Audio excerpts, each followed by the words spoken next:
has a question, curious about my thoughts on surgery for senior dogs. Okay, I'm sure I got some on that.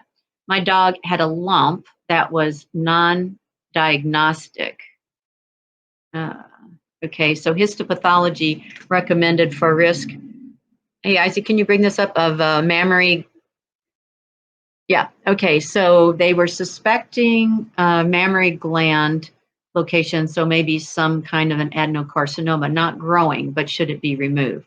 So they did some kind of an aspirate, and then you had histopathology, so they're thinking it is something. So my thoughts on surgery for the senior dog. So one would be, how senior is the senior? So is the senior a 7, 8, 9-year old, or is the senior a 17, 18-year old, which is going to make a big difference. So what is the size of this mass? Is it the size of a pea, or is it the size of a golf ball? And how quickly did it get to that size? If it's something that's been very, very slow growing, then, and your dog is super, super older, then that may not, the surgery, the anesthesia, the blood tests, the drugs, the poking, the fear, all of that could take this little seesaw thing that's been like this and all of a sudden make it go kerplunk. So you have to consider that. And I think that might be why you're asking this question, is you have to weigh all of those. And good for you for not just jumping in right away and the doctor says, oh, you need to do surgery and you did it. It's good that you're thinking about it.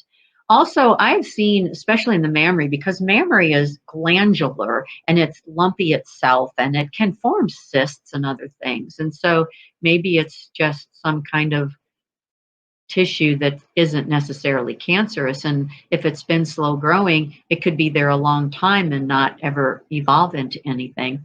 Also depends on, is it on the surface or is it under the surface? Because with tumors that are on the surface, if it's on the surface and has any kind of an opening, there's a product called neoplacine, which is made from bloodroot. Bloodroot is a daisy kind of a flower that grows in many areas on the edge of a wood. So you got a field and a woods where you'll see these. And the flower of it is like a daisy. But when you pull it out of the ground, the root, instead of being a grayish, greenish color, brownish, is the color of old blood. And that's where it got its name, bloodroot. But this particular plant has a propensity for rapidly proliferating cells. So it's great to use. It comes in an oral form, a topical form, and an injectable form. So I have used this since the early 2000s, like maybe 2002 or I don't know, somewhere around in there. I found it, and it's neoplacine is made by a company called Buck Mountain Botanicals. So you can go to buckmountainbotanicals.net and see the product there.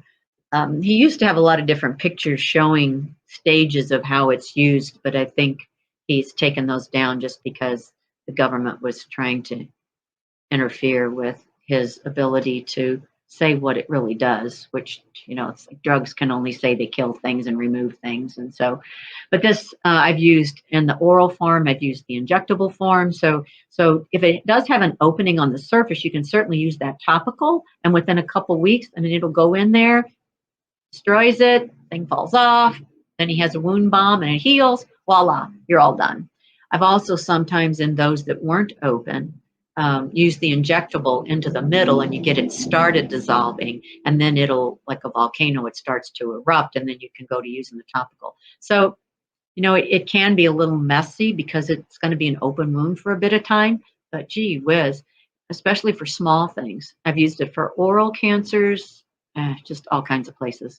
So you can take a look at that.